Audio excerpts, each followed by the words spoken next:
Viral ang isang barangay ambulance sa Bulacan na ginamit umano sa pamamasyal. Sa Quezon City naman, ambulansya ang ugat ng disgrasya nang sumalpok sa isang SUV. May report si Jonathan Andal.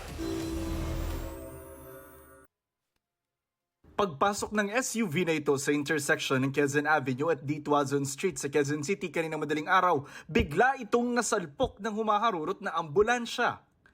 Sugatan ng driver at dalawang sakay ng ambulansya. Ayon sa driver, pabalik na sila sa Cavite matapos maghatid ng pasyente sa isang ospital sa Quezon City.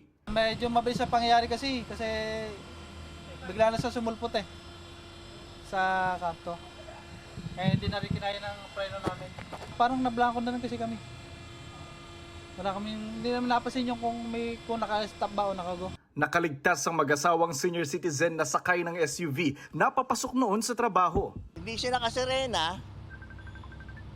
Hindi ko in-expect na dire-diretso siya. Sa tuli niya, tumatakbo siguro siya ng sabihin natin 60. Iniimbestigahan pa ang disgrasya. Ang ambulansya naman sa videong ito.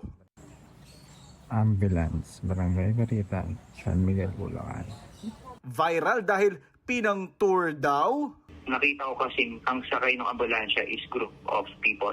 And then bumaba na sila, dun ko napatunayan na hindi ito isang emergency. Depensa ng kagawad ng Barangay Baritan na isa sa mga sakay ng ambulansya, hindi sila namasyal. May kasama silang pasyenteng anyay may anxiety attack. Dadalhin umano nila ang pasyente sa kaanak nitong malapit sa isang shrine sa Bukawi para manghingi raw ng pampacheck up. Nilinaw rin niyang sila ang nagpagasolina sa ambulansya. Sinagot niya rin ang mga kumukestyon kung bakit sila nagpa-picture sa simbahan. Kumbaga, kinuha na rin po talaga namin yung pagkakataon kasi nandun na po kami. Akuminado naman po kami doon. Hindi po gano'n ka-emergency po yun. Ang kanilang barangay captain, sinabing humingi na raw sila ng pasensya sa kanilang alkalde. Basta pinahiram ko lang po yung ambulans sa kanila.